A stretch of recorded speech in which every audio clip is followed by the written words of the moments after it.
삼성전자가 지난주 안정 속 쇄신에 방점을 둔 사장단 임원 인사를 단행했습니다. 사장단 인사에서는 3인 대표이사 체제를 유지하면서 올해 초 뚜렷한 성과를 낸 반도체와 가전 부문에서 총 3명의 사장 승진자가 나왔습니다.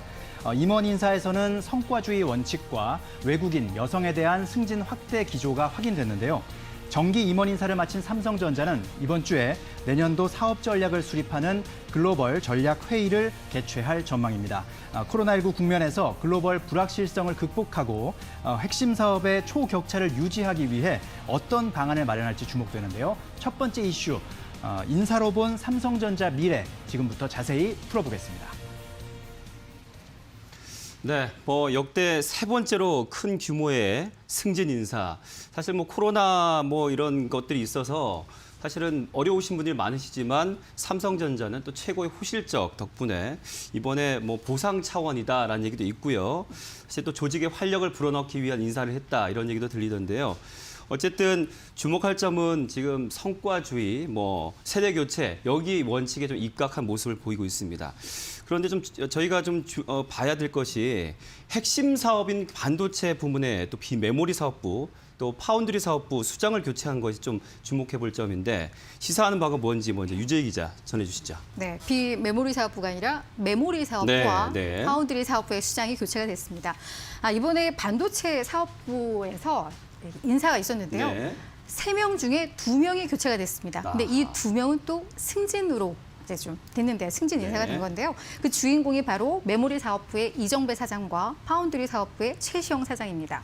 이정배 사장은 67년생으로 우리 나이로 54세고요. 네. 지금 최시영 사장은 64년생으로 57세인데요. 전임 사장들이 62년생, 60년생인 걸 고려하면 그러니까 세대 교체란 말이 사실은 좀 맞아요. 네. 맞는데 왜 세대 교체를 이 시점에 했을까? 그러니까요. 미래를 대비하기 위한 그리고 또 혁신을 이끌기 위한 세대 교체다라고 해석이 좀 나오겠고요. 삼성전자에서 그동안 계속해서 얘기를 했지만 메모리 사업부에 대해서는 경쟁사와의 초격차를 계속해서 확대하겠다. 네. 그런 임무를 좀 떼고 있다고 볼 수가 있겠고요. 파운드리 사업부는 지금 세계에서 2위예요, 삼성전자가. 네, 맞아요. 삼성전자가 아무래도 우리가 2위인 거는 용납할 수 없다가 아닐까 싶어요. 그래서 네. 이제 1위로의 도전을 위해서 이제 수장을 교체하면서 새로운 이제 혁신과 도전을 해 나갈 것으로 예상이 되고 있습니다. 네.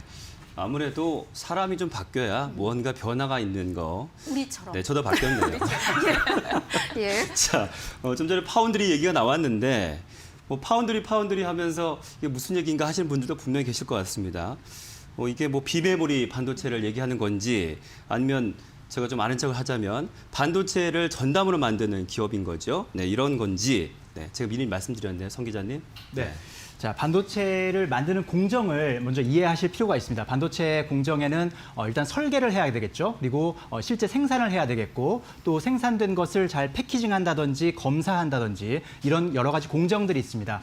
파운드리는 그중에 생산만을 하는 기업을 파운드리 업체라고 하고요. 이런 것을 다 설계부터 생산 그리고 검사까지 다 할 수 있는 것을 종합 반도체 기업이라고 합니다. 삼성전자 같은 경우는 메모리 반도체 같은 경우는 설계부터 생산, 검사까지 종합 반도체 기업이라고 할 수 있지만 비메모리 사업에서는 현재는 주로 제조, 그러니까 생산에만 집중되어 있습니다. 그렇기 네. 때문에 비메모리 반도체 사업 부문에서는 파운드리를 삼성전자가 집중적으로 하고 있다고 보시면 되겠고요. 네. 파운드리 시장으로 놓고 봤을 때 대표 기업은 대만의 TSMC가 있습니다. 그리고 삼성전자, 그리고 미국의 글로벌 파운드리, 그리고 UMC, SMIC 이렇게 5개 업체가 주로 대표 기업이다라고 할 수가 있겠고요.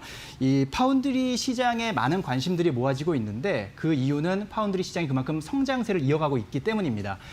벌써 올해 이 파운드리 시장 성장률이 적게는 13.5%에서 많게는 24%까지 전망이 되고 있으니까요. 앞으로도 계속 이 성장세는 이어갈 것이라는 전망이 우세한 상황입니다. 네, 파운드리 대표 업체 TSMC 말씀해 주셨는데 그러면 어쨌든 이 회사가 1위라는 얘기고 그럼 삼성전자는 2위를 달리고 있다는 건데 1위가 실현 가능한 목표인지 유재희 기자. 네. 네. 개인적으로는 실현 가능한 목표라 네, 말씀을 모두 바라긴 하지만, 드리고 네. 싶은데 현재 점유율을 좀 보면은요. 네. TSMC가 54%, 삼성전자가 17.4%입니다. 격차가 크네요. 큽니다. 네, 그리고 네. 뭐 2022년까지 점유율을 뭐 18%로 높이겠다라고 한다는 건 그만큼 쉽지 않다라는 걸 또 의미를 하기도 하는데요. 네. 일단 우리가 적을 알아야 또 우리가 승리를 할 수 있으니까 맞아요. 이 TSMC에 대해서 먼저 좀 살펴보시면 얘는 34년 동안 파운드리 이 하나만으로 하나만. 한우물을 네. 판 기업입니다. 네. 그래서 기술력이라던가 고객사 신뢰 측면에서 정말 독보적인 입지를 이미 구축을 하고 있는 기업이고요. 네. 그리고 TSMC는 우리는 고객과 경쟁하지 않는다는 모토를 내세우고 있습니다.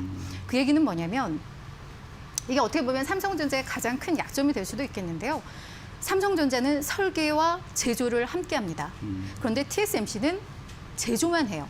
그러니까 다른 기업들이 예를 들어 반도체를 설계해서 맡기면서 이게 삼성전자에 가면 기술 유출이 되는 거 아니야? 네. 라고 걱정을 할수 할 수가 있죠. 있겠죠. 네. 그러니까 기술력도 좋고 또한 설계를 하지 않는 TSMC 쪽으로 많이 몰리는 뭐 이런 네. 상황이라고 볼 수가 있겠습니다. 그리고 기술력도 워낙에 뛰어난 기업이 이제 TSMC와 우리 삼성전자인데요. 근데 여기에서 이제 기회가 하나 나온 게 파운드리 시장이 워낙에 좋다 보니까 요즘 공급해야 될 게 너무 많아서 네. TSMC가 공정을 풀로 가동을 하고 있는데도 그런 수주를 다 감당하지 못할 수준이 되다 보니까 기술력이 좋은 삼성전자로의 물량 이전이 좀 이루어지고 있다고 네. 하고요. 수요에 비해서 공급이 부족하다는 얘기네요. 그렇죠? 그렇죠, 네, 그렇죠. 네. 그래서 그런 측면에서는 삼성전자에도 기회가 오고 있고 워낙에 기술력도 좋고 비슷한 기술력에 조금 더 싼 가격에 하다 보니까 이제 조금씩 점유율을 확대하고 있는 상황이다라고 할 수가 있겠고요.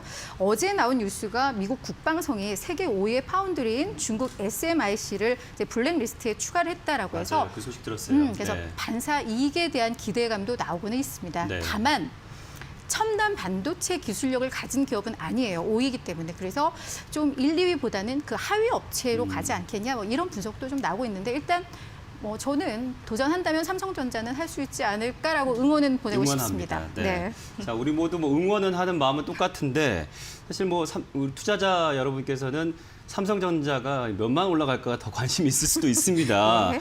지금 7만 전자는 이미 고지 넘어섰고요. 지금 분위기가 어떤지 이재 기자 좀 전해주시죠. 네. 자, 오늘 삼성전자가 또 장중에 사상 최고가를 경신을 했습니다. 네. 거의 3% 가깝게 올랐거든요. 그래서 주가를 보니까 한 7만 3,500원까지 올랐습니다. 네. 여러 가지 호재가 더해지고 있는 상황이에요. 일단 반도체 업황에 대한 기대감이 있는 상황이고 앞서서 쭉 말씀드린 대로 파운드리 사업에 대한 확장 기대감 있죠. 그리고 코로나 이후에도 서버나 스마트폰 이런 수요는 지속되겠다 이런 부분도 있으면서 미국 쪽에서 중국 기업 옥죄기에 나서고 있는 상황입니다. 그런데 우리가 더 중요하게 봐야 될 점이 있다고 하면 바로 배당 기대감이라고 할 수 있겠습니다. 이게 네. 사실 2017년도 삼성전자가 3개년 그 주주 환원 정책을 발표를 했습니다. 그런데 아직 6조에서 7조 정도 남아 있는 상황이거든요. 근데 원래는 3분기 실적 발표 때 이 배당 정책을 혹은 자사주 소각 정책을 얘기한다 했는데 그렇지 않았습니다. 그리고 이게 미뤄진 거죠. 언제로 미뤄지냐? 한 내년 1월 말 정도. 이때는 딱 실적 시즌 그 타이밍이거든요. 그때 배당 정책이나 자사주 소각 정책이 좀 나오지 않을까라고 예상되는데 계산을 해보니까 한 7조만 따져도 삼성전자 한 주당 한 1,000원 정도 배당이 나오는 꼴입니다. 그래서 앞으로 이런 부분에서도 기대감이 있다라고 보여지고 있는데 이 주주 환원 정책을 해야 되는 삼성전자의 속내는 그렇죠. 또 상속세가 11조 원이나 됩니다. 네. 그런 부분에서 의미가 있지 않을까 싶습니다. 네. 자, 뭐 반도체 업황 사실 기대감이 있어서 이제 삼성전자 반영이 되고 있는데 사실 한 가지 더 궁금한 게 네. 그 이런 반도체주 하면 SK 하이닉스 바로 같이 붙어서 이제 얘기를 하게 되잖아요. 그렇죠. 예. 그런데 하이닉스가 이렇게 상승하는 것이 삼성하고는 다릅니다, 확실히. 또 차이가 좀 있습니까? 갑자기 이 말씀을 해주시는 거 보니까 네. SK 하이닉스의 주주신가요? 관심은 많습니다. 관심 많으세요? 이 정도 선으로, 네. 네. 이 정도 관심이 많습니다. 예, 네. 관심이 많다는 게 네. 이게 생각이 드는 게 삼성전자 하면 SK 하이닉스 전반적으로 얘기가 나오는데 네. SK 하이닉스의 구조를 좀 보셔야 됩니다. 삼성전자부터 말씀드리면 굉장히 많은 사업부가 있어요. 대표적으로 반도체, 뭐 스마트폰, 그리고 디스플레이, 뭐 가전 이런 부분이 있습니다. 뭐 반도체도 메모리와 비메모리로 나뉘죠. 그런데 SK하이닉스는 메모리에 올인한다라고 보시면 됩니다. 거의 95% 비중이 메모리 차지하죠. 그래서 D램이 급등했을 때 SK하이닉스 주가가 급등하고요. D램이 낮아졌을 때 SK하이닉스 주가 급락폭이 더 크다라고 보시면 되는데 10으로 봤을 때 D램이 급등했을 때 한 삼성전자는 3 정도 그리고 SK하이닉스는 7 정도 올라간다라고 보시면 될 것 같고요. 이 말인즉슨 뭐 반도체 업황에 대한 불안정함이 있거나 그랬을 때는 SK하이닉스는 또 많이 불안하지만 삼성전자는 다른 사업부가 있기 때문에 네. 그쪽에서 상쇄할 만도 하다. 그래서 그런 또 장 단점은 있으니까 네. 투자하실 때 유의하셔야겠습니다. 네.